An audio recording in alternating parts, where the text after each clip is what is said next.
Hello everybody and welcome to the Pretty Good Gaming Podcast episode 100 baby. Hello Croeso I podcast Reeve Can't. My name is Mr. Gareth Evans. I'm joined, I've already broken the microphone. I'll turn this down a bit. I'm joined by Mr. Henry. I've gone deaf. Cooper. What did you say? I can't hear it because you're yelling. Because we are now 100 years old. We have hit the century. We are centurions. Yeah. Although we did do a few podcasts before we started again, so there's over 100 podcasts. Technically. But I don't think we've ever got to 100. So it's we're into the triple digits now, baby. For better. That means your little Welsh numbering is going to get even longer and even more phlegmy. Make sure you have a glass of water beside you. You can't. See? Works. It works really well. You dirty little cant. Dirty little cant. So on today's podcast, we've got a bunch of stuff. As usual, I'm going to be talking about hardcore gaming on Android devices. Henry's going to be talking about how Uber-Shite Ubisoft are. We'll be taking some questions from the Discord, including the Mech Shark quiz of the week for Henry this week. We'll be going to the triggered fanboy comment of the week, followed by other YouTube comments from this week, followed by bad dad joke of the week. So Henry, what have you been playing this week? Have you been playing anything other than Nier Automata? No, Nier consumes my life because I was trying to make sure that I completed all of it. So I did a review this week, and it's got 5 endings, so I needed to make sure I did them all. And I guarantee some of the reviewers out there who played it and dropped a review on review day, which was the 22nd of April, the day before release, guarantee not all of them saw all the endings. And I was like, no, I'm not fucking doing that. If you just play it through once, you haven't played the game. Just like Nier Automata or Automata. I think a lot of people flip-flop. I don't think I'm alone in my pronunciation. You flip-flop. You exactly. Flip-flop. Even in that video, I'm pretty sure I went from one to the other. But yeah, that was all I was playing. Then I finished it on Monday, and I've not really played anything else. That consumes my life for a little bit. So now I've, taken a sit back and not played anything this week. Been pretty chilled out. Take a bit of a chill out because it does take its toll sometimes. If you put in 30 plus hours into a game in over the course of a week, it can be quite taxing. I saw one reviewer. I can't remember who it was. I think it was WCCF Tech said that it took 60 plus hours, and I was like, it does not take that long. But you have to do it in a certain order. So there's ending A, B, C, D, and E. They're pretty much sequential. So A, and then you just play the game again, half of it again, you get to B. And then C and D, it's a choice. You make one choice, you get C, you make the other choice, you get D. Do C first. I'm not spoiling anything, but if you don't do C first, the game is going to take you way fucking longer. So just do C first, and I'll leave it at that. And then you can do E after you've done D. And E is a bit of a pain in the ass to get to, but once it happens, it's really good. Anyway. It's really hard to not spoil anything that happens. Do it in sequence is the lesson, right? Do it in sequence. Yeah, do it in sequence. I've been playing some Hearthstone with Cloney on the Discord this week, although not playing together. Hearthstone Battlegrounds more than anything, because Cloney's a Hearthstone player. He's played a lot in the past, but he hasn't played a lot of Battlegrounds, and which is the what do you call it? The Last Man Standing. What the fuck is it called? Battle Royale. That's that version in Hearthstone. So I've been playing a little bit with him last couple of days. But other than that, I've been playing what I'm going to be discussing next, which is a few games on Android. So it's funny to discuss games on a platform like Android because we're all familiar with the consoles, PC, as well as streaming services. But is Android really a legitimate platform to be playing games on? Now, I've changed my mind recently. I mean, the first kind of awakening for me was Rome Total War, when that was ported. I think it was not just Android as well. This conversation applies to Apple mobile devices too, so iPads and shit like that. Rome Total War, right, which is a game which is actually releasing today, the remake. It's one of them, remake or remaster. Is releasing today, and it's funny because it's this was the first game that came to a mobile device, and I was like, holy shit! It's not just a microtransaction film time sink. It is a decent version of a classic game, and it's pretty mobile controls aside, it's a pretty decent, faithful port, and it's one of those experiences that you're thinking, well, this could kind of fit into my life a little bit, in terms of when I could play this. Obviously, there are certain times when that would be appropriate. Would it be great to be able to play that game? So what happened this week is I initiated my Google Play Pass. Now, everyone's familiar with Apple Arcade, which is the £5 subscription. There's a lot of hoo-ha in the press when it launched. Pay £5 a month, get access to all the premium games that Apple are funding. Yeah, Apple are awesome, blah, blah. Not so much hype when it comes to the Google Play Pass, which has been a thing for a couple of years now. So you pay a subscription. I've said you get a free trial. I think it's a week or a month. I don't know. It's probably a week. So I thought I'd try it out because, I've tried the Apple Arcade. I saw what this one's like. And then I saw the games that were on it, and I was like, this is so much better than Apple Arcade. There's so many kiddie games on Apple Arcade. They're all colourful, kind of all the art styles very kid friendly. You could see. And then you look at games like on the Google Play Pass, which This War of Mine, which is a really dark war survival game that I played on the PC originally. I bought it on Switch a while ago, and I really enjoyed it for a while, and then I think someone on my party died, and I was like, I can't be dealing with this right now. Broke your heart, it's really good, and I do want to go back, but it's a lot. Yeah, it's heavy. It's heavy, man. It's heavy. It's really good. It's good. And then I saw the original Star Wars KOTOR was on there, the original from 2003, the BioWare classic. That's in there, fully ported. It's a bit weird with the controls how you control it. If you pick up I'm not sure if it works on with you use your controller with your I'm just using my mobile phone. You can obviously use a bigger tablet if you want a bigger screen. But that's on there. I had a little play around on that. I never played it before, and you can see where the BioWare kind of BioWare magic is, with all the deep RPG systems back in 2003. I'm like, holy shit, they were doing this back then. I had no idea. Why can't you do it now? Yeah, why can't you do it now? And it's just watered down bullshit that they're spitting on these days. And then there's games like Thimbleweed Park, which I played, I think it was on my Switch I bought it, which is a point-and-click adventure from Ron Gilbert, who was the creator of the original Monkey Island. So it's in the same kind of tradition as the Monkey Islands games, point-and-click, pick up things. But it's more like Mulder and Scully from X-Files type of scenario where you're playing two characters. There's even a third character in there, but it's a big investigation. And the characters even look like Mulder and Scully. So that's an interesting game. Again, it's on this Play Pass thing, and it's free, for a week or £5 a month or whatever it is. And there's Football Manager Mobile 2021, which is the newer one, which I haven't played yet. So, that's another decent bit of value there. And there's other games like Reigns, which is a kingdom management card game. It's very popular. One where you swipe left and right to make management decisions for your kingdom. And there's also a Game of Thrones version of it, for those of you who are familiar with it. And there's also Limbo on there, which is the predecessor to Inside, which is a classic game. Limbo is excellent.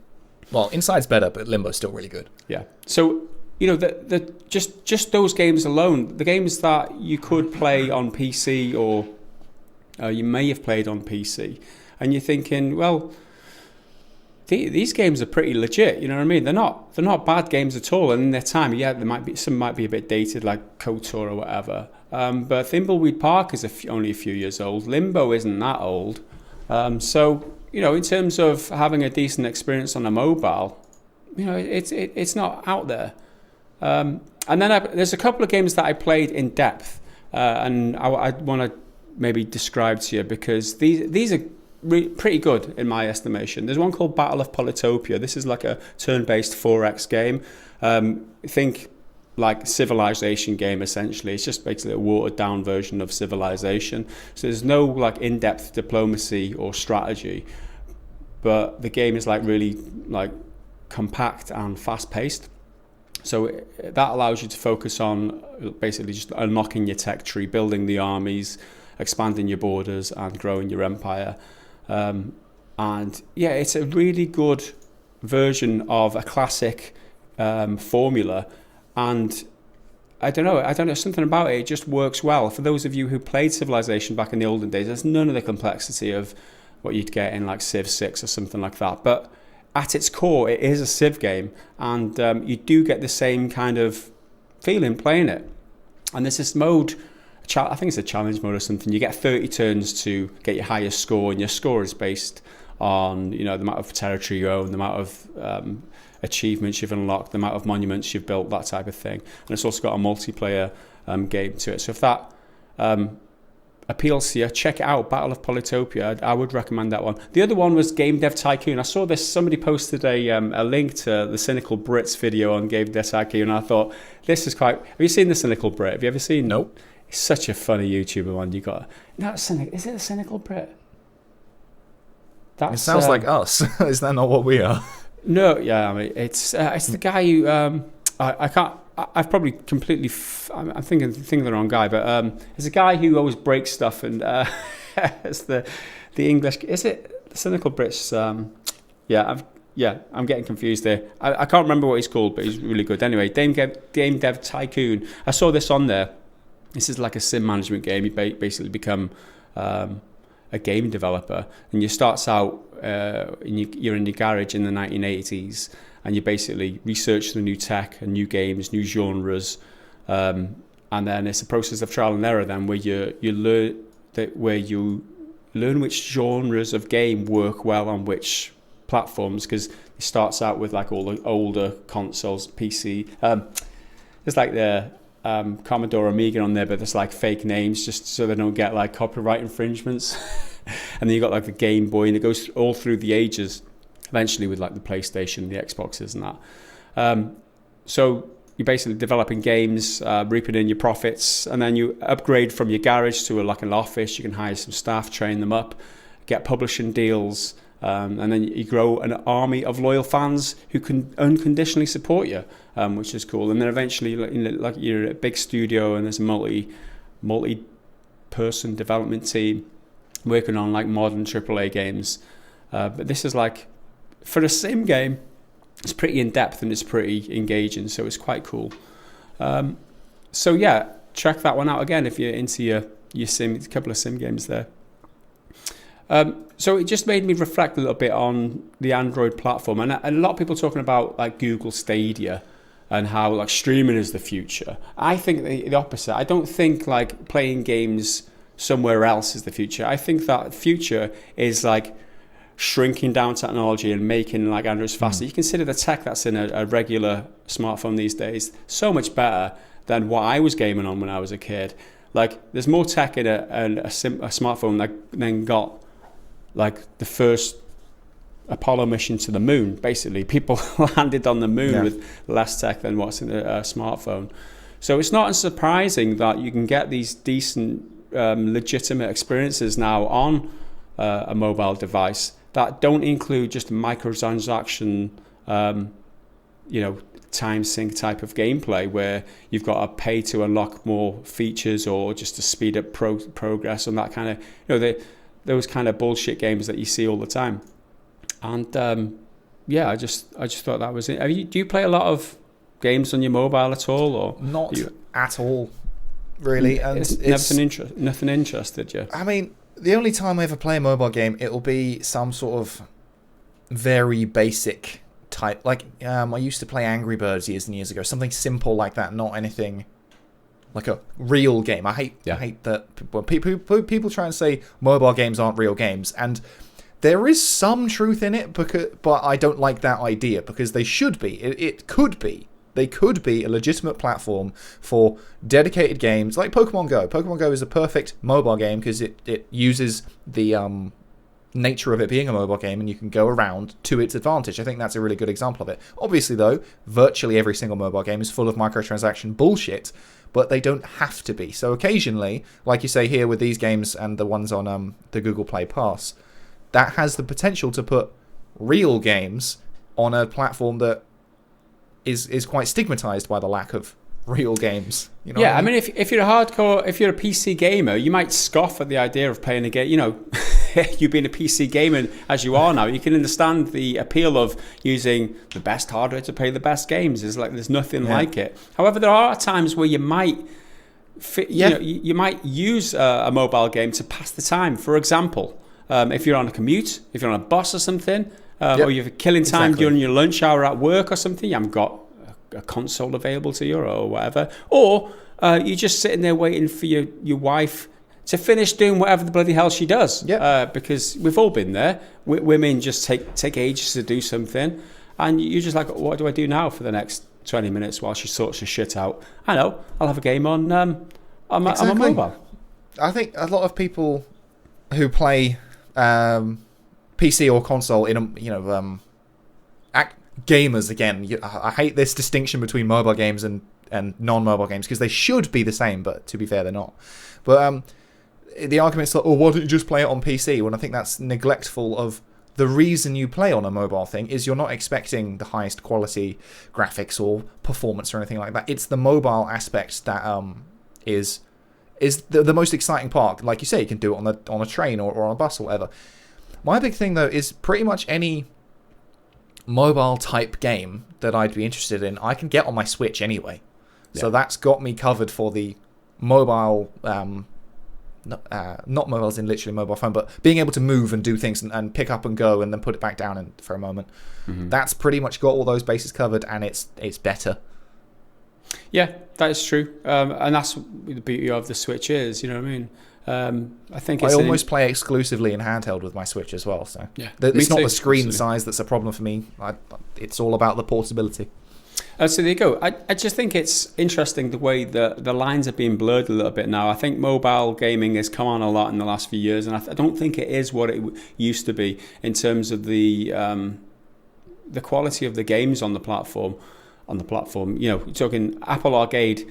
If you've ever tried Apple Arcade, I think they've put one of the more recent basketball games to it, which is quite a big kind of haul. I haven't done enough research to remember what the fuck one it is.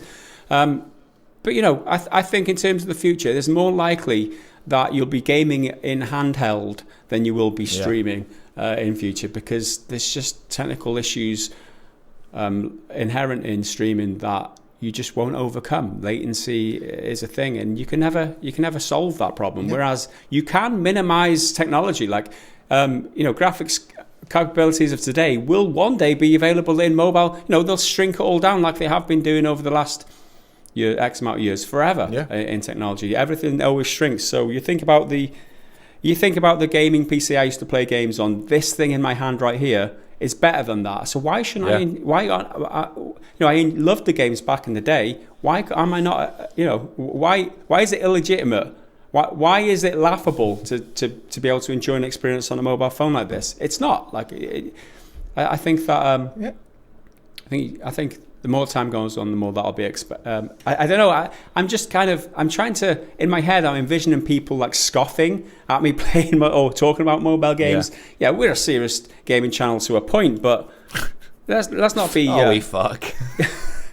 Let's not be snobby about it. You know, if people have can have good experiences on a mobile, why shouldn't they?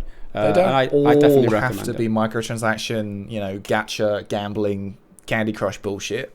There are a few, again, real games on there. I mean, it's just a matter of time once developers take it seriously as a platform rather than just a money-making machine, which is always the problem in this bloody industry. But you're right about streaming.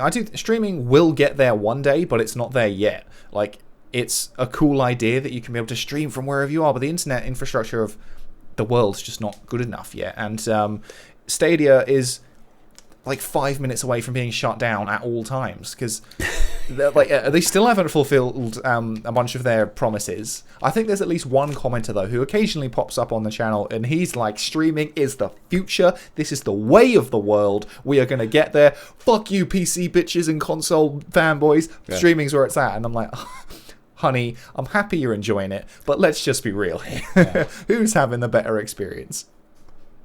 So there you go. That's my mobile pitch this week, I guess. Ubisoft is awful. Surprise, surprise. Tell us about it. That's my tentative title for this one. The clickbaity headline that I'd go with if I turn this into an extract, which who knows, I may not, I might do, is one of those like, I tried playing Ubisoft game in 2021 and it was a disaster. Here's what happened or whatever. So I have kind of wanted to talk about this for a while. It happened kind of between January and March, so it's a little bit old, but it's not newsy, it's just kind of anecdotal. I quite like revisiting older games that had a bit of a bad rap at launch, whether it's performance issues or microtransaction concerns or whatever. Two big examples are Shadow of War, Middle-earth Shadow of War, which had a bunch of loot box drama, and then they just ripped it out and were like, yep, sorry, we're not doing that. They just straight up fixed it straight away. Very good. Excellent game, worth a look. Same with Battlefront 2. They took out all of the microtransaction stuff, which actually broke the in-game economy and sequences and your ability to progress in any meaningful way. But over a long period of time, they completely reinvented the game, and it's a solid shooter at the moment. And then as soon as they got it to a point where it's a decent game, they gave up on it, and they're not supporting it anymore. And I'm definitely not actually mad about that. But, so one of those games that I decided to explore was Assassin's Creed Unity, because when that launched it was filled with bugs to the brim. Faces disappearing became a huge meme that still exists today. If people are talking about buggy games, chances are the face disappears. Like, well, you got the eyes and lips, but no flesh. It's just an empty space. That's still the game's legacy of it looking like that. It originally launched in 2014, which was a few years ago, but it's still quite recent. It's not like it's a retro game or anything like that. It got between 70 and 72 on Metacritic across PC, PS4 and Xbox One, largely because of all those performance issues, and it was it was at the dawn of the new generation of consoles, so it's like, oh, it looks really pretty, but it can't do anything, and it's just the same Assassin's Creed, just with a new coat of paint that runs like dog shit. So, when I got this shiny new PC, courtesy of Metal Shark, thank you very much, I thought, why not? Let's give Unity a try. It's got pretty graphics, and surely by now the game should run. Surely it's going to, play pretty well. I can get real smooth, because sometimes you just fancy a comfortable popcorn game, I knew where I was getting. I knew what I was getting out of Assassin's Creed Unity. It's a cookie cutter Assassin's Creed game where I'm gonna hide in a crowd and maybe stab someone. I'm not looking for anything groundbreaking, and I've quite fancied the pre-Origins Assassin's Creed world of actually doing assassinating instead of being like a macho warrior. So I bought it. I think it was on Ubisoft store for about £3. So I was like, great, this is a Christmas time sale. What have I lost? It's about, I think it was like $3.60, something like that. So not a lot. And if it was shit, okay, fair enough. What have I lost? So, if you're wondering what my thoughts are on the game, so am I, because I haven't fucking played the damn thing. I couldn't play it. I was hoping to go in and be like, oh yeah, maybe this deserves another look. It's 2021 now. It's 6 years on. The game's been tweaked over time. They've updated it. They've taken out these problems and they've made it a better game. I don't fucking know. I can't tell you. No idea. Every single time I tried to launch the game, I'd get the splash screen come up with the assassins on it looking all like moody and cool and edgy. And then I get the Ubisoft swoosh, where it spins up and there's a little jingle. And then it'd just give up. No error code, no notification, nothing. It's just dead. Doesn't happen. As if it never launched in the first place. Mm-hmm. Some extensive Googling was done and trawling through forums of people having different problems on different platforms at different times, some from launch, some from more recent. Nothing but pain. I got not a single answer. Pure pain. To be honest, like, this sounds like you're not used to this kind of thing. Like, being a PC gamer for the first time, you fire up a console. It's been tested extensively on that hardware, whereas an older game like this on a new PC, it's quite a common thing where you might have some Googling and some like forums to look through to try and find out what the answer is. I was prepared for that. I was like, I'm surely someone else in the world has had this exact same problem. They've put it up on Reddit, and here's a bullet point list of what to do. Nope, no one was seeming to have my nature of problem. So I consulted my go-to tech expert, which is Mr. Metal Shark, who was a tremendous help, gave me a bunch of solutions, but none of them worked. I made no progress. If anything, I felt like I was making, reverse progress. I probably wasn't, but at that point I was frustrated. By the end, I couldn't give less of a shit if it worked. But at this point, I was like, why isn't it working? I was very frustrated. So the next step was to talk to the dreaded Ubisoft support team. And if anyone has talked to customer support, it's almost always a total pain in the ass. But my god, Ubisoft support is something different. It's a totally different beast. What followed between around January and March was about 14 different messages. It wasn't constant back-to-back because I had to go away and do some stuff away from my PC for a bit, so I couldn't actually test anything. But it was about 14 messages. And between my last response and them eventually admitting defeat, there was an 8-day gap. So we tried a bunch of stuff, and clearly they were just like, what the fuck's going on here? And like, I heard nothing. And I was, went on my merry way. I pretty much forgot about the game. And eventually we got to a resolution, but we'll get to that. So just to quickly point out my system, and I don't entirely know what this means. I just have it ready and copy and pasted to go whenever I need it. 18-core i9 on an AIO with 32 gigabytes of RAM, a 3080, and 1 terabyte of NVMe storage. That should have no problem running, probably with a little bit of fine-tuning and tweaking, should have no problem running a game from 2014. It's not some ancient old game from the 80s or 90s that's been built on the toaster hardware or whatever. So in the series of things I tried, this is both from my suggestions from Metal Shark and the suggestions from Ubisoft support. I uninstalled the game and the utter dog shit Ubisoft launcher. My goodness, that is awful. And on that note, their website's awful as well. I'm still trying to sign in. This is from writing this, I don't know, over the past hour, 2 hours. It's still not signed in. Nope. But that's, by the by, just further reinforces the point that their thing is shit. So I uninstalled both of those, the app and the game. And reinstalled, nothing. Tried verifying the files, nothing. Disabling anti-aliasing FXAA. I always want to say FSAA, and I fuck it up every time, like I just did. Running both apps as an admin, and I'm the only person who uses this PC, so I should always be the admin for everything. Changing the install location to a different drive, updating various drivers through different apps, like some that deliberately going into the NVIDIA stuff and then downloading shit that will automatically redo them when Windows fails to. Running in various compatibility modes for Windows 10, well, currently on Windows 10, but for Windows 7 and Windows 8, nothing. Disabling or uninstalling other apps which might be causing conflicts, nope. Altering my screen resolution, disabling full screen optimization, creating a new profile on my PC, which is currently still there because I haven't deleted it, nothing, and running a clean boot, which involves, turning off a bunch of shit that comes up on the startup, so it's only the Microsoft bits and bobs to make sure there's nothing getting in the way. Nothing. Throughout the whole process, I sent about half a dozen Dixdiag and MS Info reports to tell them, right, here's all the technical bullshit that you supposedly need. Didn't get a single thing out of any of them. So it was quite a long process with zero progress. By the end of it all, I was in the exact same position I was when I started. It wasn't like I'd managed to get into the game and then it had problems. No, I still had the splash screen come up and then the swirly-whirly Ubisoft thing, and then it still shat the bed. What makes this even more fun is I spoke to a different person every single time, and they've all got stupid Ubisoft support like code names, I guess, so that people don't abuse them, because they're not very good, so they might get abused. I spoke to Ubi-Pure, Ubi-Slam, Ubi-Bison, Ubi-Arc, Ubi-Warden, Ubi-Joe Rob, and Ubi-Lutra. Some of them called me Henry, some of them called me by my username, which really triggers me, not because it's my username, but because it's the one that's spelt wrong. But that's by the by, there's a typo in it. I mean, it's funny that they didn't have usernames like Ubi-Stupid, Ubi-Incompetent, I mean, that would save me time and save my passive-aggressive tone in the message. Be more descriptive, wouldn't it? Yeah. You're speaking to you be incompetent. What can I not help you with today? You be a total waste of my time.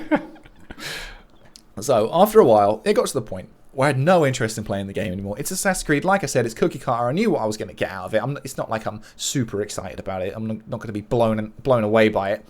So I just didn't care if it was going to work, but I refused to admit defeat and give up. I wanted them to offer me a refund. I wanted them to be a little bitch and grovel because their fucking product doesn't work and I've done nothing wrong. So eventually, who said this one? Joe Rob managed to figure out part of the problem, and this is hilarious. I laughed so hard, immediately went into the next room to tell my girlfriend. I'm not even sure if it's actually that funny. I just thought it was hysterical after all this time, all this song and dance of trying to every solution, and this was the problem. Hello, Emperor Tic Tac. Thank you for bearing with us whilst we investigate your issue further. After further investigation into your system, it seems that your PC may actually be over-spec'd. This game may run into issues trying to detect 36 cores, and additionally further issues can occur if it actually tries to handle them. We sincerely apologise for the inconvenience caused and would be able to look into a potential refund request if that's a route you'd like to go down. In the meantime, should you have any further questions regarding this issue, please feel free to contact us. Kind regards, Ubi Joe Rob, Ubisoft Support. there's a lot there. So my PC, Metal Shark, you're such a bastard. You built a PC that was too damn good. Too damn good. For a 2014 game, and my camera stopped working, and I've been ranting away, so who knows how long that gave up for.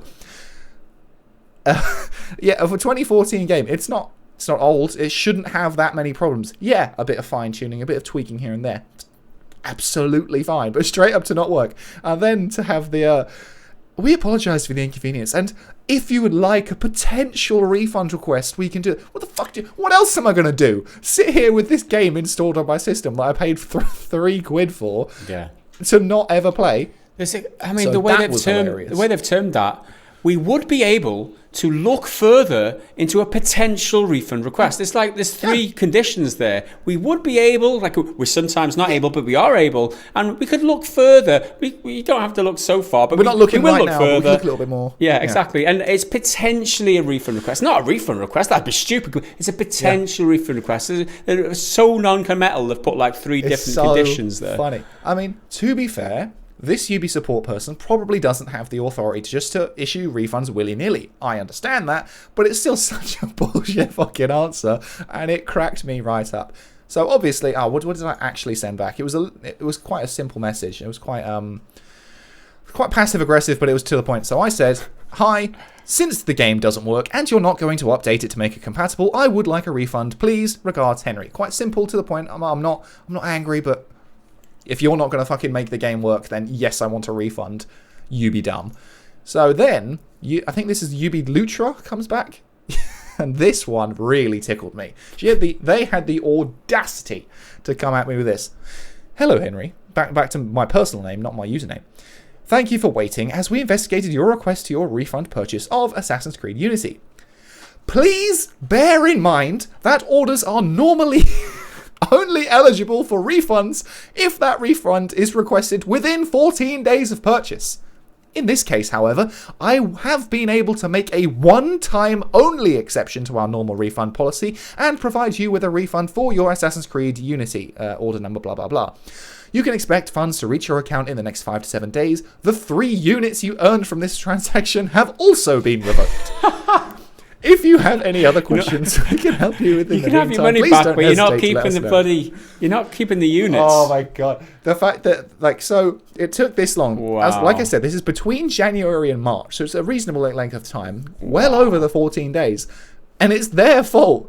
And they were still like, on this one occasion, as this one-off, we'll give you your £3 back, as if I'm supposed to be thankful for that, as if I'm oh thank you, sir, thank you for this crumb of good consumer behavior, thank you so much for giving me the money I paid for your bullshit ass broken fucking game that don't even launch.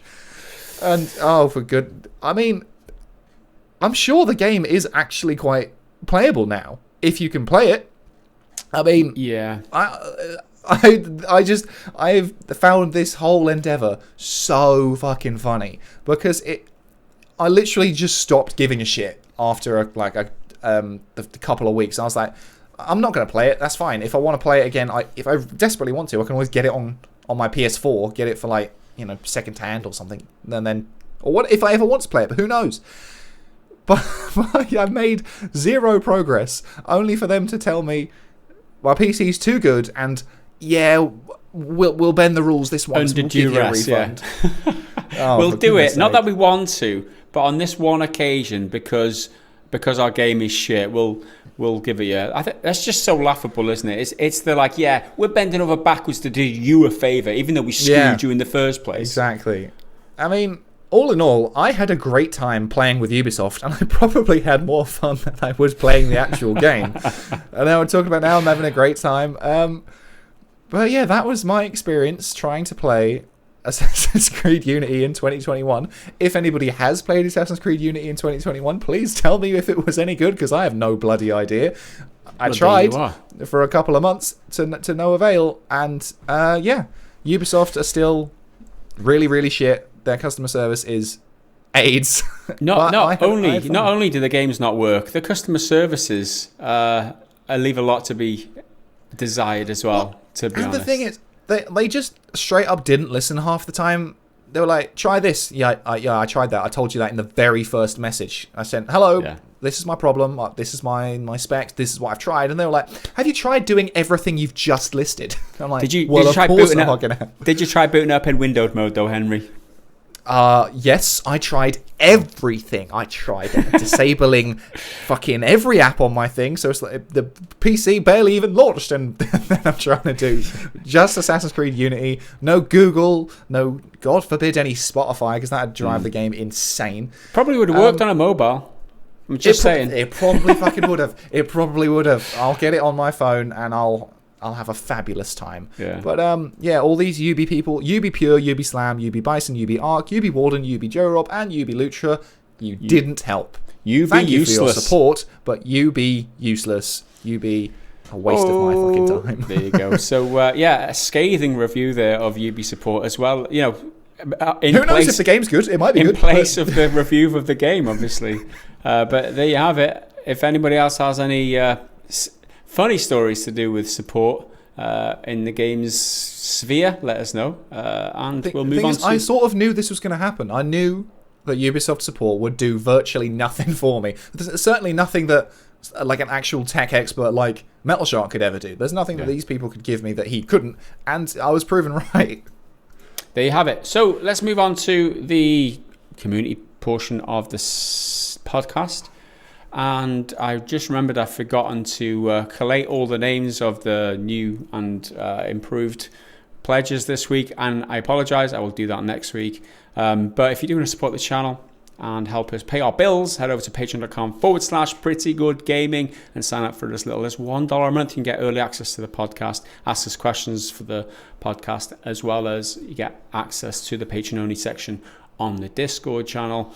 And you can sign up on Patreon as well as YouTube memberships. You get all the same rewards there. So let's move into the first question, which is not so much a question, it's the quiz this week. And I haven't really looked at this at all yet, but it's a quiz for you from what I understand. And this is courtesy of Metal Shark, as always. Thank you for your effort in collating all these questions and researching as much as you do. Let's start us from the top then. Time for a quiz for Henry, and due to not picking a specialist subject, one has been chosen for him. Oh goodness. Video game hairstyles. Apologies in advance to Gaz. Some of these names are going to be a real mouthful. I should apologise to you because I'm obviously going to screw them up. You'll get 2 to 3 video game characters and 3 hairdo descriptions. Your job is to match the character to the descriptions. No Googling.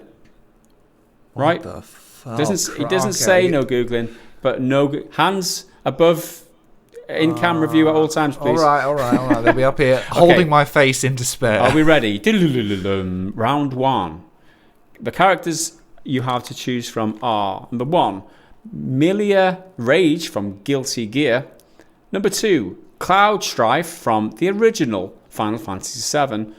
The hairdos you got to choose from are A, blonde spikes, B, long controllable hair, often used as a weapon, or C, purple hair that flashes red when using their super. So you've got to choose a hairdo for each of those 2 characters out of those 3. So there is one that is not for these 2, but the other 2 are golden. Okay. Well, so blonde spikes is Cloud. His hair is, it's iconic. Everybody knows his stupid hairstyle. Then this is just a 50-50 total shot in the dark for, what's their name? Milia Rage? From Guilty Gear, yeah. Well, I'd say purple hair that flashes red when using their super, because rage and red, that's the extent of it. It's a 50-50 guess. I have no information. I think I have played one of the Guilty Gears, I believe, a long, long time ago, but I don't really play fighting games anyway. So I'm going to, blonde spikes are for Cloud, and purple hair is for the Milia Rage person. Okay.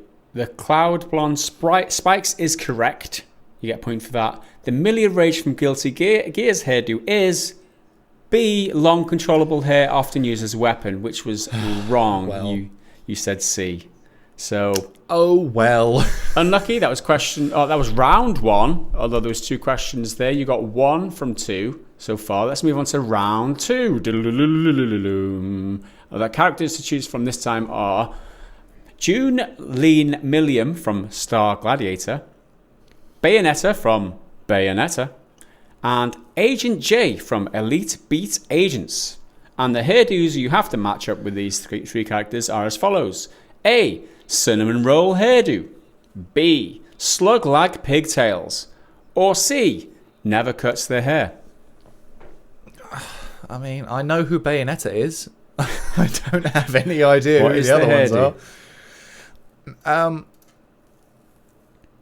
A cinnamon roll head. I don't really know what that means unless you mean like Princess Leia, because she's got these, the little the headphone things, the cinnamon buns. I think Bayonetta never cuts her hair because her outfit and powers are drawn from her hair. I think that's something, but in I think Bayonetta 2, she's got a short bob haircut, so maybe she does cut her hair. I don't know. Fuck it, yeah. Bayonetta never cuts her hair.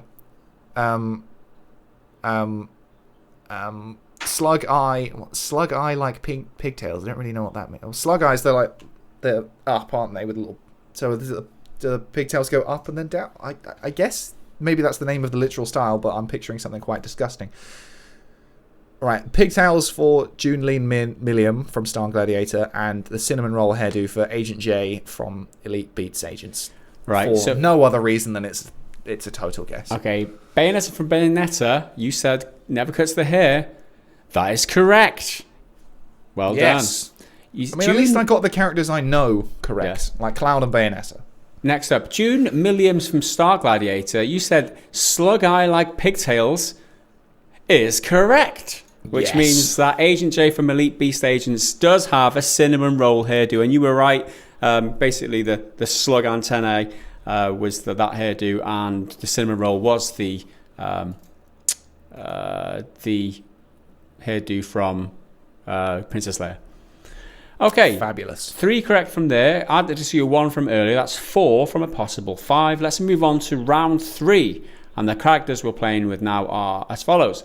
Birdie from Street Fighter Alpha, and Darian Crescended from Apollo Justice Ace Attorney.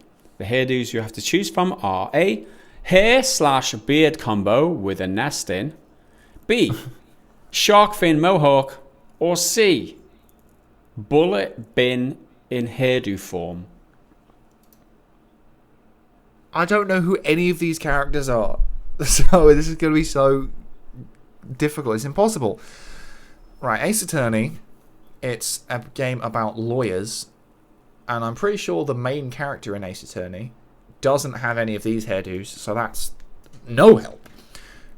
I mean, this person could be one of the attorneys, or he could be the defendant, the person being prosecuted. So maybe they could get away with a mohawk. I don't believe an attorney would have a mohawk, but then again, it's this game doesn't play by any sort of rules. It's a game about lawyers, which is totally random anyway. A hair and beard combo with a nest in it. That feels like Birdie, but it also feels like it might be a bit too obvious. But I'll go for Birdie has the hair and beard combo with a nest in it, because surely. And I don't really understand what you mean by Bullet Bill in hairdo form. I assume it's Bullet Bill as in the Mario foe. Yeah. But I can't really see that in a hairdo form. And his name doesn't give any clues. Yeah.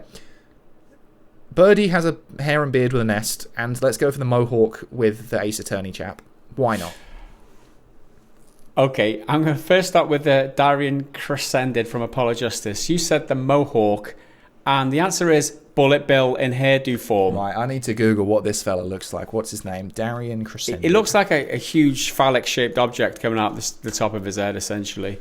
Oh, okay, yep, fair enough. I can see that. Right. Quite right. And then the other one was... gracious. Birdie. I assume he's not one of the lawyers, right?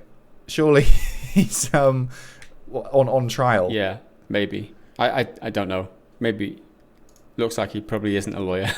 He looks like a guitarist, so he's like Oh no, he's a detective apparently. Oh, there you go. My mistake. Well, I hope he solves crimes and can fit through doorways with that stupid car. The other answer you gave was Birdie from Street Fighter Alpha. You said what did you say for that one? You said the hair and beard combo with the nest.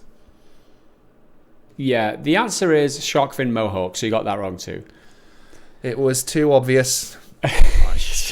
So I think you got 4 from 7. Now we've got 3 left to go. This is round 4, And let's see what we can do here. 3 up for grabs. Maester Seymour Guado from Final Fantasy VIII. We have Heihachi Mishima from Tekken. And we have Guile from Street Fighter. And your, obviously, obvious that one. But the first one option is the extreme flat top. Second option is bald on top, 2 big spikes at the sides. And then the third option is absurd demon-style wing spikes. I'm reasonably sure Heihachi is the bald one with spiky side. He's got the toilet seat with spikes. I mean, I know someone in Street Fighter has an extreme flat top because he's like a soldier type guy with camo pants and a tank top. So that could be Guile or Guile, one of them. So I'll say that. And Maester Seymour Guado from Final Fantasy X, I have absolutely no idea who that is or what they look like. So I'm just going to have to say absurd demon-style wing spikes. And he's a Maester, so there's probably something a bit magical going on there. Okay, let's start with Maester Seymour Guado from Final Fantasy. You said absurd demon-style wing spikes, and that is correct.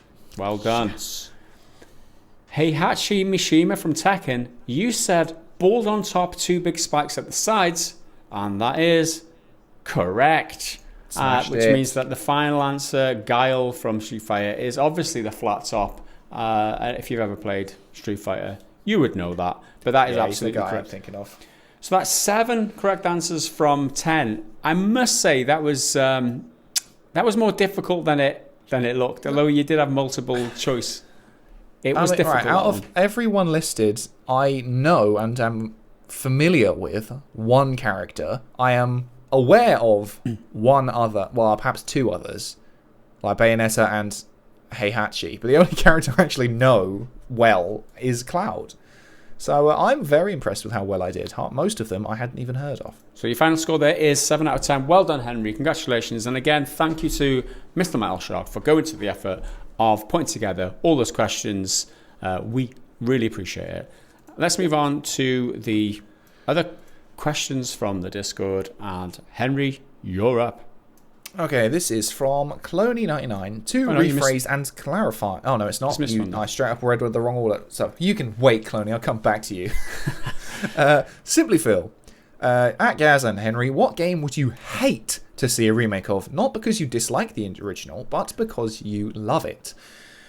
I find this one really difficult because most games... Yeah. Well, I think in the most things, you can remake it. And because the original still exists, so you don't need to touch it. The only thing in terms of anything entertainment I wouldn't ever want a remake of is Back to the Future, but I can't think of any games that I would not want a remake of. I feel like the one that you shouldn't remake is something like The Last of Us, because that was so... They're doing that anyway. Yeah, but that was so well done, and it is what it is, right? I mean, what can you really improve? The story's great, the acting's great. The gameplay, I guess you could improve the gameplay a little bit, flesh it out a bit. But judging on how they've gone and made The Last of Us Part 2, you don't give them any faith. I don't have any faith in them to do a good job about the remake of The Last of Us.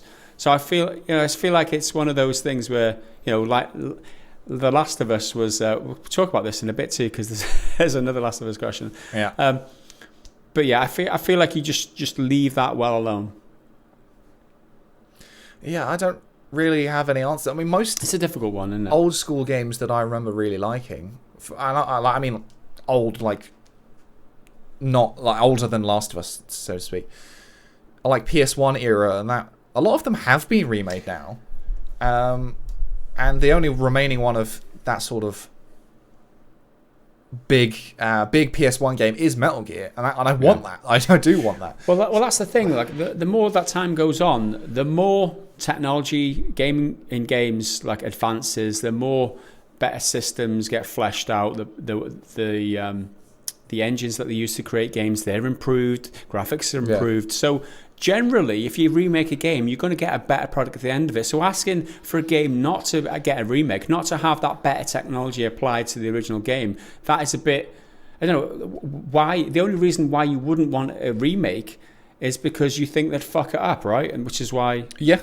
The Last of Us the case. kind of works. So it's very difficult to find an answer for that one.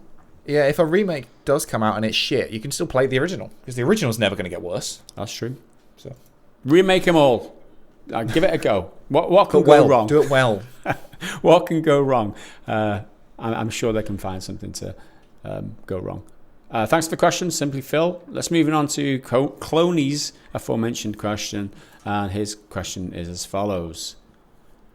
To rephrase and clarify a question from podcast 98, how do you vindicate the frustration if a game company's decision to ruin your favorite experiences pisses you off no end? Do you go punch a punch bag, write an angry email to their support team? Some people apparently resort to death threats on Twitter. We all know how that these people need some anger management, and please leave your ways in the comments. Better ways to deal with the frustration.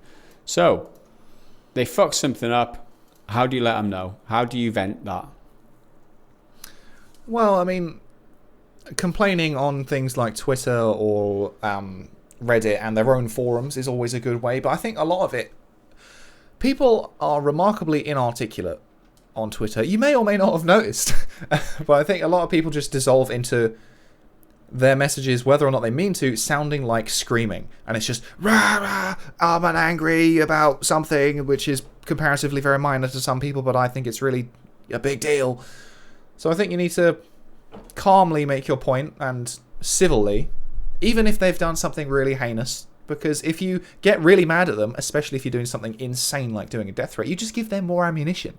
Yeah. You know, that's one of the biggest criticisms of any time people bring up death threats. Let's bring back The Last of Us, because it's relevant, and we're going to talk about it again later on in this podcast. So people will then hide behind that and say all of the legitimate criticism of a game like The Last of Us doesn't matter because they got death threats. Oh, they got death threats, so you're not allowed to call our game bad because you didn't like it. I think that can often be the case. So that's another reason not to do it, beyond it just being absolutely insane. I mean, there was the story I covered this week about a guy literally trying to kill people, but man, that writing that story did my head in, because it was so irrational and so ridiculous, and to so many different angles of the opinion. Anyway, yeah, just talk about it. Don't yell about it, just talk about it. I mean, punching a punching bag is probably a good idea. If you've got that much anger and that much frustration about what is ultimately a game, and an entertainment product, I think you need to reevaluate some parts of your life. I think that the problem is that for a lot of gamers, I can imagine that like conversing and discussing things with people is not really how they manage things. Because, I mean, I'm obviously overgeneralizing here, and I obviously don't mean to apply this to every single gamer out there. But if you spend a lot of time on your own playing a game, then that's less time potentially speaking to other people and talking about how you're feeling about things, and just managing like your day-to-day emotions, which is people could find difficult if they don't exercise that.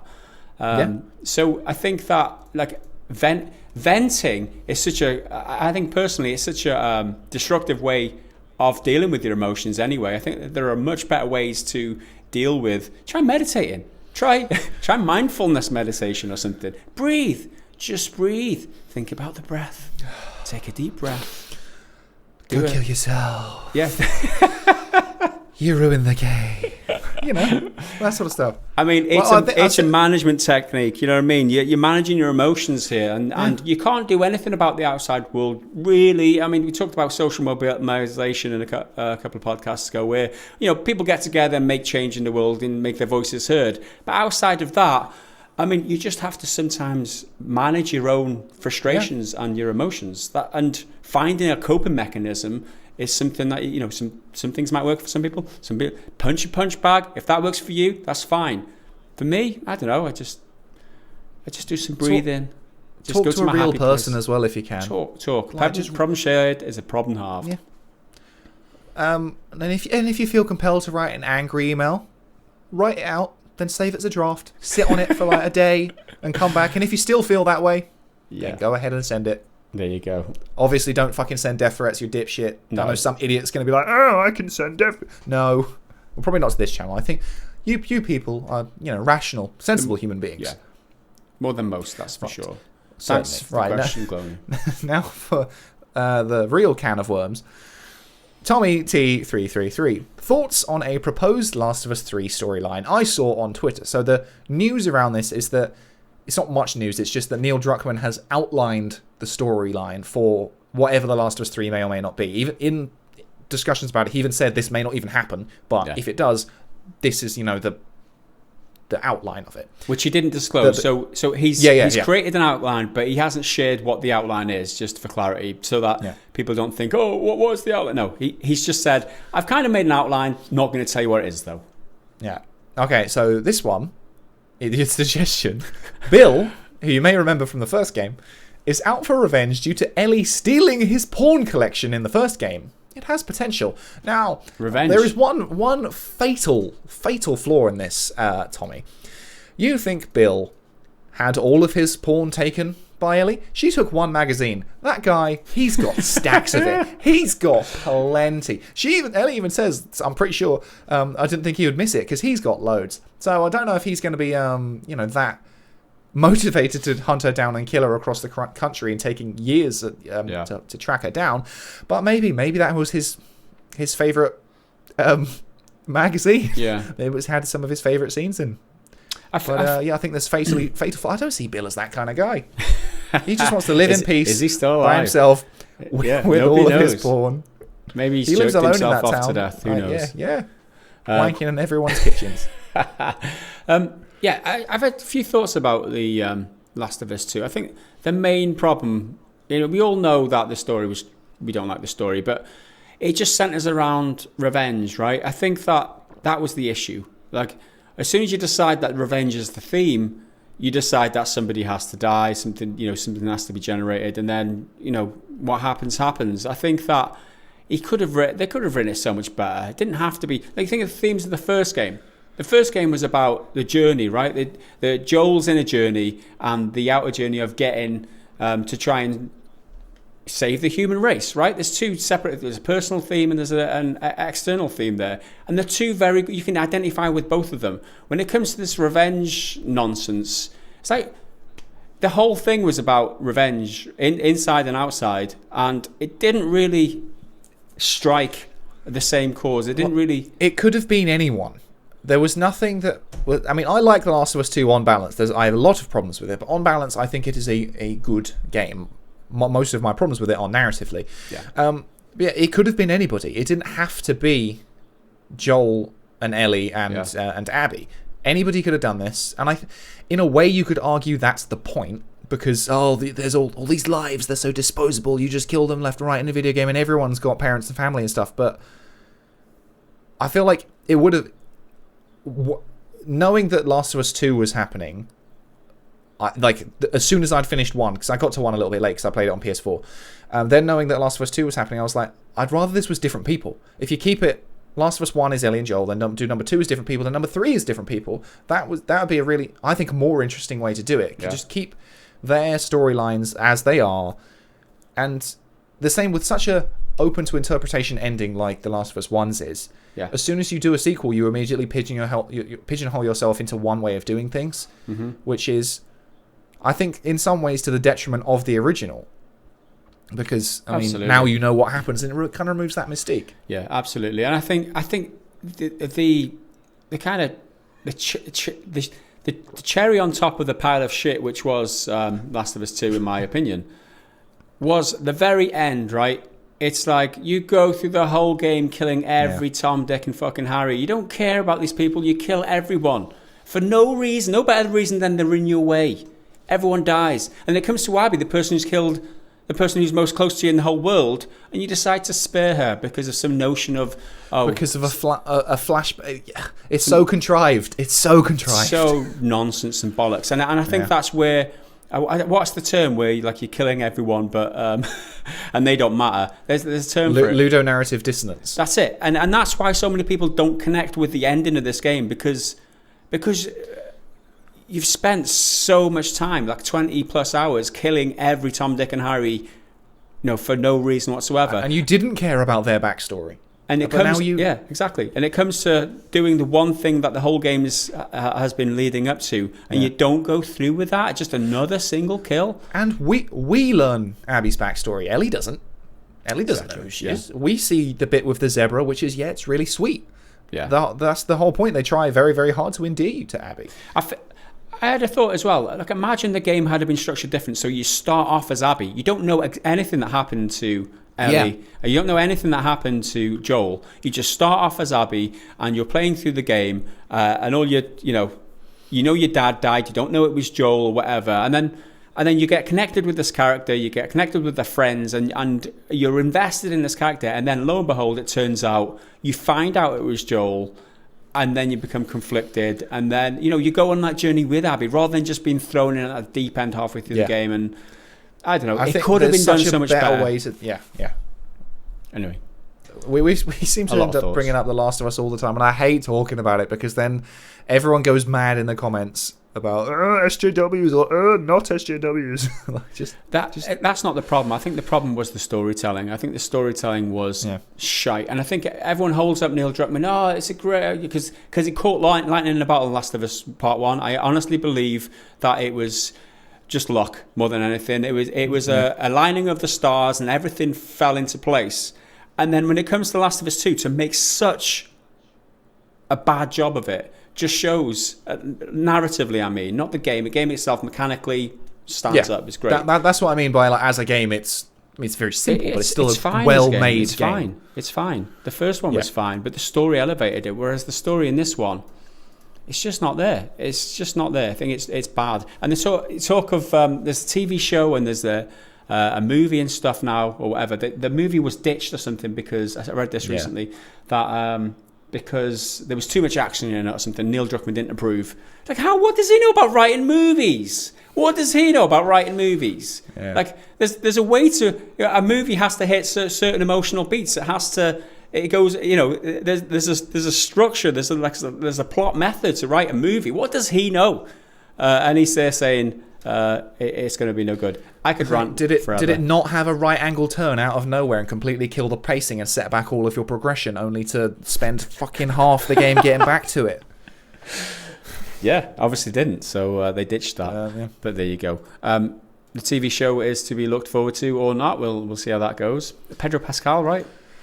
Yeah, and it's the first game, not the second one. So there's a bit more hope. Yeah, there we go. Thanks for the question, Tommy T333. Let's move on to the very last question. It's from Metal Shark himself, and he asks the following. With Epic offering its online services to developers for free, regardless of whether the game is on console, mobile, Windows Store, Steam, or streamed, and no matter which engine was used to make it, providing inventory management, crossplay, matchmaking, and all manner of online profile support at Fortnite scale, why do you think companies like People May Fly try to go it alone and make such a hash of it? Talking about Outriders. Yes, yeah, people can fly. People can fly. People can fly, not People May Fly. Yeah, so if Epic are doing it for free, why did Outriders have such a shit time of it? I mean, probably just ambition, trying too hard to do something, and in my opinion, really cocking it right up. Yeah. I still haven't been back to it. And the fundamentals are fun, but I just can't be asked with the performance problems. And I don't even know why my system is having so many of them. But I think a lot of it's to do with the fact that it's always online. My internet is so inconsistent, and that's probably causing it. But, I mean, it's not my fault they made it always online. You can play it single player, so why can't I play it offline?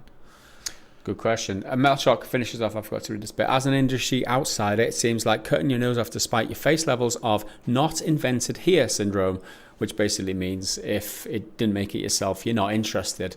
But I think we should point out that this, the way that Epic are going about offering its online services like this to developers for free is great. It's great for the whole industry. Yeah. Like it's something which is enhancing gaming as a medium for everybody, for developers who who need these type of things. You think about People Can Fly. If they'd have, they probably should have looking at how the game shipped. They probably should have tried to make use of these services because they're tried and tested. They work well on, Epic have got a great track record of developing these features.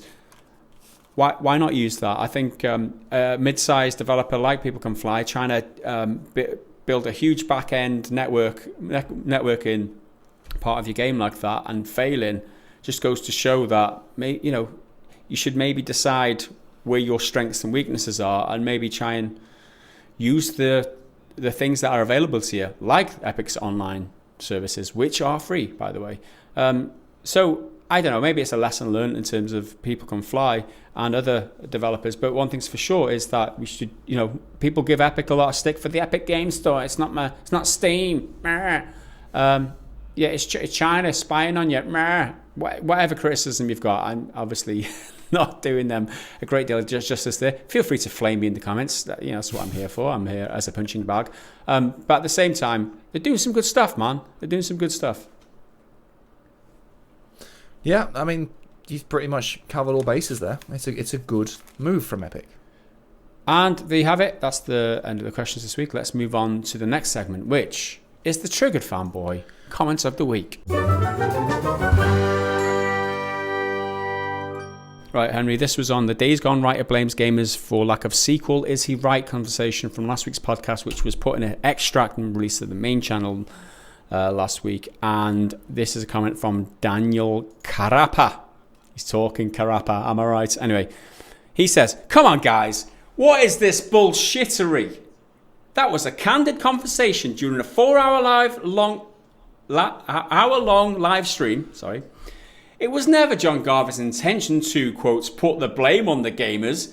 Garvin posted a video on his YouTube. All you need to do is watch the first 5 minutes to see what should already be obvious to everyone with a fucking brain. This is just clickbait." Well, it's a question. And so I feel like the extract is titled Days Gone Writer blames gamers for lack of sequel, is he right? Yeah. So it's clearly a discussion-based thing. So I don't believe that's clickbait because it's us trying to understand the answer. I mean, it is a presupposition that he blames gamers for lack of sequel, but he did do that. He said, if you want a sequel, buy it at full fucking price. Who can buy it at full fucking price? The gamers. They're fucking fault. And we even acknowledged, I mean, I definitely made a point to, multiple points throughout it, and the extract, to be fair, is the shrunk version. The podcast conversation is about half an hour long, and because I'm a fucking genius, I managed to cut it into about half. I made a point to point out that this is one small conversation in a full 4-hour long podcast type interview thing. And he's speaking candidly, and I even said that you were giving him the benefit of the doubt. I believe what he means is you need to support developers and all that. So this guy has just been triggered, quite rightly. He is the triggered fanboy. Yeah. I think from the title, I feel like he's not. Of course he is. He's one of those where he definitely hasn't watched the video. Yeah, it's like that was a kind of conversation which you pointed out yourself. So that point is mute. It was never Garvin's intention. How does he know what Garvin's intention was? Oh, you need to watch this video. It doesn't matter. It was not intention to put blame on the gamers. Then why did he? Why did he say that? Because he said what he said, and you can't. We're not making shit up here. He said in his own words that you should support the game on launch. And that is support a game that was really, really, really buggy at launch. And as well, it's not just a game that launched in really, really good condition and still flopped. It launched like shit. We are not making shit up here, and this is not clickbait. It's phrased like a question. People think that because you put a question on it, it's clickbait. Clickbait is usually, you'll never guess what he did next. That's clickbait. That's like clickbait 101 is promising some sort of emotional reaction. If you just click and you'll find out the emotionally distressing thing that happened or the really strange, crazy thing you'll never guess. That's clickbait. All this is generating discussion. The podcast segment was a discussion segment. Just because you don't like what was talked about, just you don't like how it was framed, just because you don't like the question that was on the thumbnail or the title of the video, does not make it clickbait does not make it bullshit and doesn't mean we don't have a fucking brain. Maybe if you watched the video, listen to what we had to say about the situation, then you could be calling people that then you could probably legitimately say that other people don't have a brain. The fact that you're exhibiting the lack of brain cells in your response merely points out that you're the triggered fucking fanboy of the week. And to be fair, in a roundabout way, Garvin is right that gamers are to blame for the lack of sequel, because if people need to buy the game for it to get a sequel, that's kind of the end of it. That you get anomalies like Nier. The fact that Nier got a sequel and then a remake is mad, and Yoko Taro even said that himself. But it's not. If gamers don't want to buy the game, then the game's not going to get a sequel. But then it's the game's fault for gamers not buying it, if that makes sense. It's kind of a long-winded way to phrase it. But in a roundabout way, he is right. And your response to that should be, yeah, we'll make a better game then. Like, that's the rational response. Yeah. If you disagree. Yeah, or just at least not just get flamey on the internet and talk shit about us. Maybe, yeah, put some good points together and contradict what we're saying, rather than just getting, oh, this is clickbait. That's no defense. That doesn't convince anybody. It just means clickbait is a video title I don't like. Yeah, that's all that means. So there you have it. That was the Trigger Fanboy comment of the week. While I search for more comments, do you want to get started on your other YouTube comments? I'll do this one first because I think it's interesting and I agree in a way. And it's criticism, which is what makes it interesting. So this is from my review of Nier Replicant, which was on Tuesday, because I spent Monday playing it to make sure I was finished. This is from Mr. Hanyu123. Alright, we'll just leave it at that. And it got 11 likes, so a lot of people agree. And I think I kind of agree as well. It's a reasonable criticism to make, but it's not perfect. This kind of review is frustrating as hell. No shit, the game part is worse than Automata, or Automata, whichever you prefer. It's an 11-year-old game spruced up a bit. Talk about the merits of the remastering efforts, the actual ideas from this game. From the outset, trying to compare this game to the sequel as if they aren't intended to be separate experiences enjoyed one after another just makes people see this as skippable rather than valuable on its own merits. Sorry, have to dislike for this. And the thing is, I don't entirely disagree. I've got a lot of thoughts about this one. I think a lot of people expect absolute objectivity from reviews, and I don't believe that to be the case. I think it's important to highlight where you come from as a reviewer, and perhaps that's one thing I didn't make clear. I played Nier Automata first, and I think it's an excellent game, one of my favourite games of 2017, one of my favourite games ever, to be honest.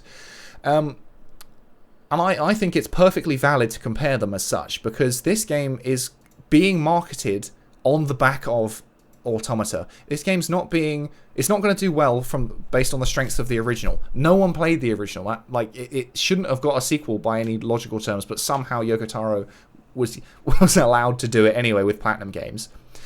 So it is important because most people, like me, are playing this because of Automata, not because of the original. I wouldn't have played it or had any interest in it if it wasn't for Automata, and a lot of people are in the same boat. So I think it is fair to compare them. However, talking about the merits of the remastering effort, I could have and perhaps should have done more of that, but I didn't play the original, so I don't have actual experience to compare it with, so I think that's a bit disingenuous if I'm trying to say, oh, back then it played like this, when I actually haven't. There is a way to do it, I suppose, but I didn't do that. I chose not to. But yeah, I understand what you mean by trying to compare the two, but I think it is valid, and perhaps I should have compared them less, but I think Automata is a better game, and this is one of the interesting things about the comments, because there was a bit of discussion with a few different people. A lot of people prefer the original or Replicant, the remaster, whatever, 1.22 whatever, because of its story and characters. Now, I think that's totally fair, but as a game, Automata is, in my opinion, significantly better, because you don't have to backtrack loads and loads and loads and loads. You don't have to do loads of repetitive stuff, and my god, the side quests are so bad in Replicant. They are so bad, and I acknowledge that that's by the nature of it being a remaster of a 10-year-old game. So I just think this comment it's a valid criticism, and I do kind of agree, but I don't think I'm in the wrong, and I just thought it's worth bringing up because clearly quite a few people agreed with it. Right, so on last week's podcast, Raven Knight commented, if you're going through a breakup, just look at that juicy backlog there waiting for you. We had a question about what to do if you had a backlog. He suggests just all those games that you've been putting off and you've got a list, or maybe not Assassin's Creed Unity because you can't get that to boot up, but there's loads of games that you can just play to get over your breakup, which is a good suggestion. I think using an escape like playing games to help you through emotionally disturbing or difficult times in your life, ideal. Don't hide from your problems, deal with them obviously, but sometimes you just need a little bit of a bit of a crutch. So play some games, that definitely helps, that's for sure. Indeed. All right, so I've got one here which is from our podcast extract about leaks from Skull Toast Studios Nano Elite 666. Did you guys really flash a leak on screen every time one of you said leak? I love it. Yeah, I fucking did. And it took ages, but it was well worth it. I thought it was really funny. Yeah, that was It was quite a challenge to make sure I got every single one. And I tried to frame it as well in the screen, so it's going to be somewhere where your eyes are already drawn, like in a doorway or on someone's. I think I put it on, Panam's arse when a bit of Cyberpunk came up. Yes, I did, and I thought it was hilarious. A couple of people enjoyed my leaks, and then one person, surely this one's a joke, but he said, "Why do they keep putting broccoli on screen every time they say leak?" But he spelled leak with 2 E's.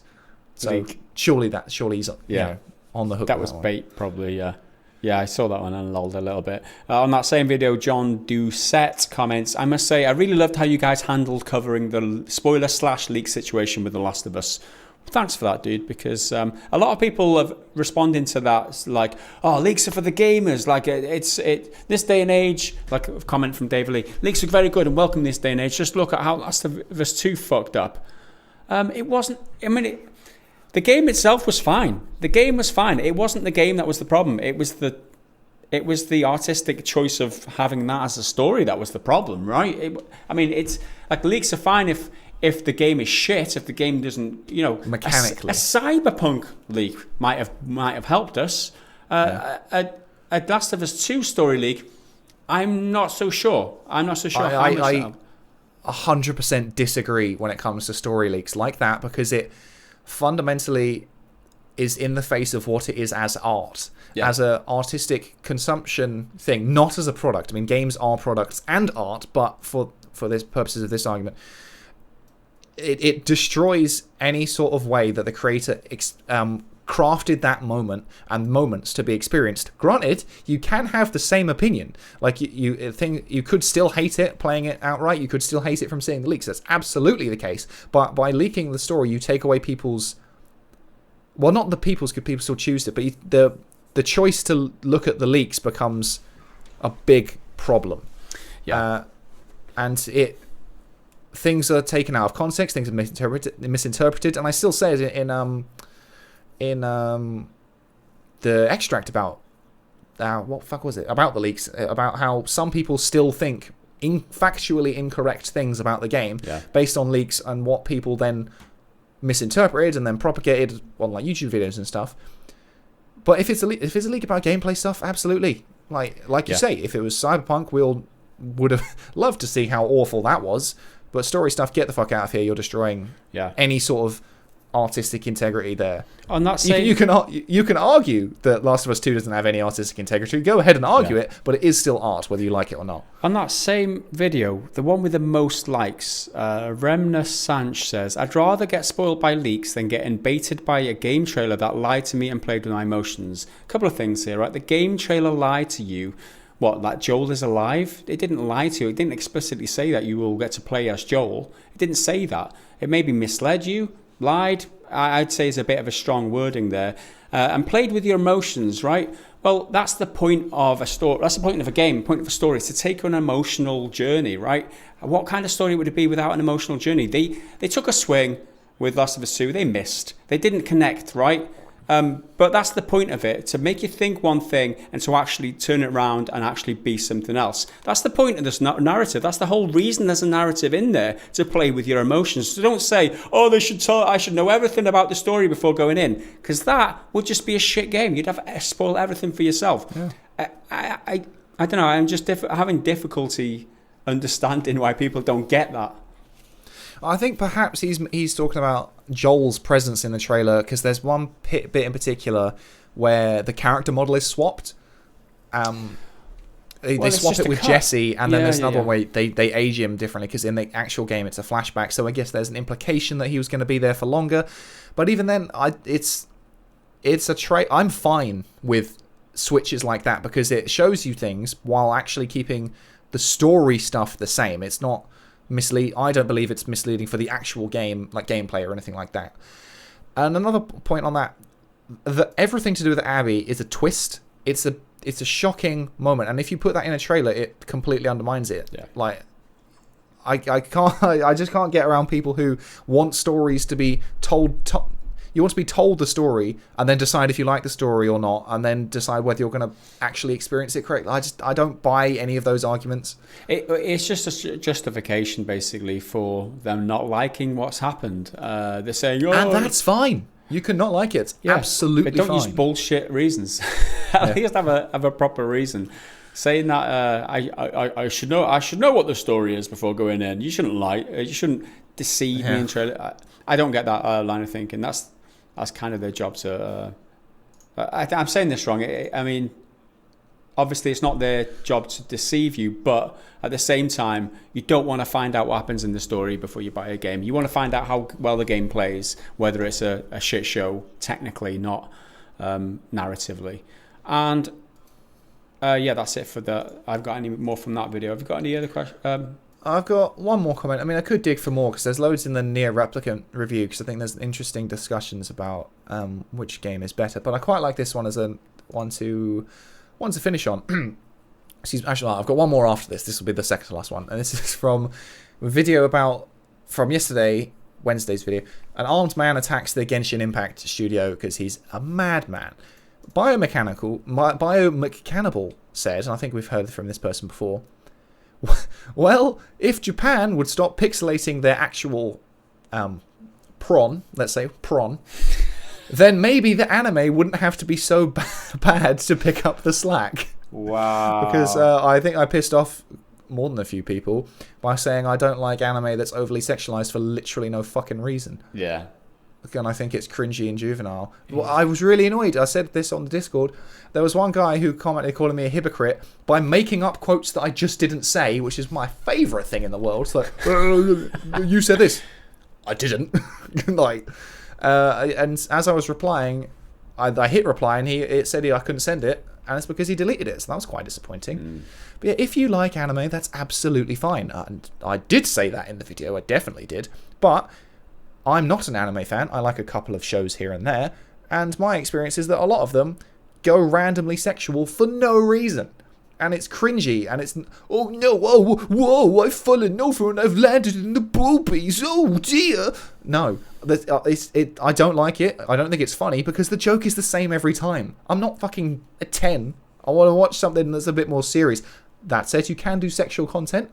It's just got to be relevant, you know? It's not, why are you wearing bikini armor? Is there a reason for it, or is it just fan service? If it's just fan service, I think it's shit. And this applies to the West as well. A couple of people thought, well, I think at least one person said something about, oh, they do this in the West all the time. Yeah, and it still sucks. It's just anime, there's a lot of it, and it's a lot more gratuitous, and I personally can't stand it. Fortunately, though, I got a lot of people giving me good suggestions for different anime shows to watch, so I will look into those, and hopefully won't get lambasted with an 11-year-old with enormous tits, which is a whole different can of fucking worms to open.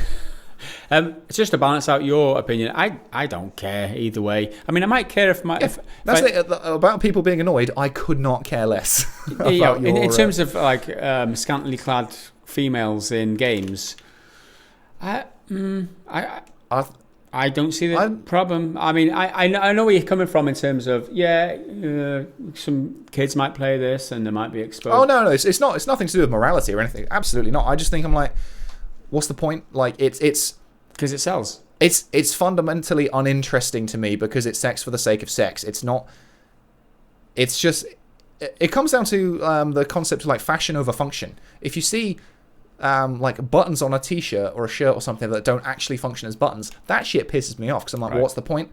And I think with a lot, not all, but a lot of anime, it's here's tits. Isn't that fun? I'm like, yeah, I mean, yeah. It's where's part the of the punchline genre, here? though, right?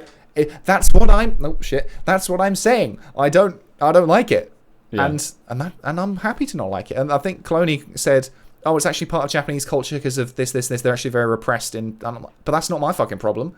I don't have to like it just because it's Japanese culture. It doesn't mean I have to agree with it. You're entitled to your. There's so much good stuff that anime can do from the shows I like. Attack on Titan being one, but then I think it lowers the tone. Is what I'm trying to say, and it's juvenile, and I don't enjoy it. But if you do, by all means, a lot of people seem to because anime is a massive industry. So more power to you, my friend. So my last comment from this week is again on the Days Gone writer blames games for lack of sequel. Is he right? Video. Evan Jones has the most likes on this comment, and he says, maybe if they put out more demos, people will realise that they like the game and might spend more to buy it. That is a pretty decent damn point. Absolutely. Yep, we all need demos. But then I think following it, there was a series of comments about demos being expensive, and then people arguing that they're not. But no, they are. Developers talk about it all the time. It takes a lot of effort often, especially because the more complicated games get, you can't just cut out part of a game and throw it away because it has to be its own thing, with a beginning and an end to loop back. It takes time, and that's time away from actual development. That said, I would still rather them do it. I'd still rather them take that time and use the resources to do it. Yeah, I think it depends how you do the demo. If you're mid-production and you're aiming for an E3 demo or something, and you've got about a year left until release, then it will take a lot of resources because you don't have your finalized game. You don't have, because leading up to launch, things might change in the development cycle. The game might change a little bit. You might tweak the speed of the character, for example. You might tweak this and you might tweak that. So it's very difficult to put together like a vertical slice when you don't have all the colors and all the slices, all the layers of the cake like already finalized. So it might not be representative. That's why it takes a lot of thought, a lot of development to do it at that stage. However, at the end, I would argue that at the end of the development cycle, when the game is launched, just let people play it for 2 hours. Just say, there's the free game. You've got 2 hours. They do that with Resident Evil or something, don't they? They've got timed demos for Resident Evil 8 coming out. There's as much of the game as you need to play the first part of the game. There you go. Have it for 2 hours. Play it for 2 hours, even 3-4 hours. I mean, the game's big enough. The game is huge. Play for 4 hours. See what you think of it. There's your demo. Just the actual game. Yeah. You don't have to. All you have to do then is put in a timer and then lock it out after 4 hours. It's fine. Going back to Nier, I wouldn't have bought Nier Automata if I hadn't played the demo because that demo was amazing. Because there's the opening section. You come in and it's like, it's a cool hack and slash, sexy girl. Again, there's literally no reason for her to look like that, but at least she looks better than Kaine. And again, there's a reason for Kaine to look like that, but it's so flimsy. Anyway, side point. Then out of nowhere, it's like, we're gonna turn it into a bullet hell shooter. Now it's a really bizarre platformer with 2D elements. I was like, this is unlike anything I've played before, and I loved it. And then I went ahead and bought the real game, and it's one of my favorite games ever. So demos all the fucking way. Go. But I have one final comment here, just because it's something to flutter my ego with and be positive right at the end, from Days Gone Writer video extract thing. James Denton. Henry always makes me feel sane by always having the exact same reaction to stuff as me. If there was a most reasonable dude award at the Game Awards, I'd nominate Henry, and then a clap. Well, thank you. Nobody liked it. Nobody seems to agree, but I think I'm very reasonable for mentioning the positives and negatives. I think a lot of people on the internet conflate one positive comment with your entire opinion of something, and vice versa with negative. But yeah, I always try to be balanced. It doesn't always land totally fair, but thank you for acknowledging it. There you have it. So that is it for the YouTube and the Triggered Fanboy and the YouTube comments this week. Let's move on to the final segment this week, which is the bad dad joke of the week. Okay, so this one is contributed by Mortal, or MOR7AL, who is actually a new member to the Patreon. So thanks for your submission. And it goes as follows. How do you find Will Smith in a snowstorm? How do you find Will Smith in a snowstorm? Look for the Fresh Prince. That was quite good. I like that. Thank you for that submission. We've got another one here from Tons. What do you call a fish wearing a bow tie? I don't know. Sophisticated. Get out of here. Get out of here with that one. Final one from Marcus Hicks. Did we do this last week? No. Why did J.S. Bach have 20 children? I don't know. Why did he? Because his organ had no stops. Oh, ding, ding, ding, ding, ding, ding. Okay, take your pick from those three. Let us know what was your favourite dad joke this week, and thanks everybody for your submissions. And if you'd like to get access to the this section on the Discord, which is the bad dad jokes, as well as joining all the other conversations that are going on Discord, come and play with us sometime, then you should go to patreon.com/prettygoodgaming and sign up for as little as $1 a month. You get early access to the podcast. You get to go in the patron only Discord section, and you get the satisfaction, or you get to ask us questions for the podcast as well, and the satisfaction of knowing that you're helping us support the content, helping us pay the bills while we keep producing this content. And we really, really appreciate it. And I do promise that I will read out everyone who contributed this week in next week's podcast, because I completely forgot, and I apologize for that. So without much further ado, on behalf of Henry and myself, thanks for watching. We'll see you again in the next one. Until then, bye for now.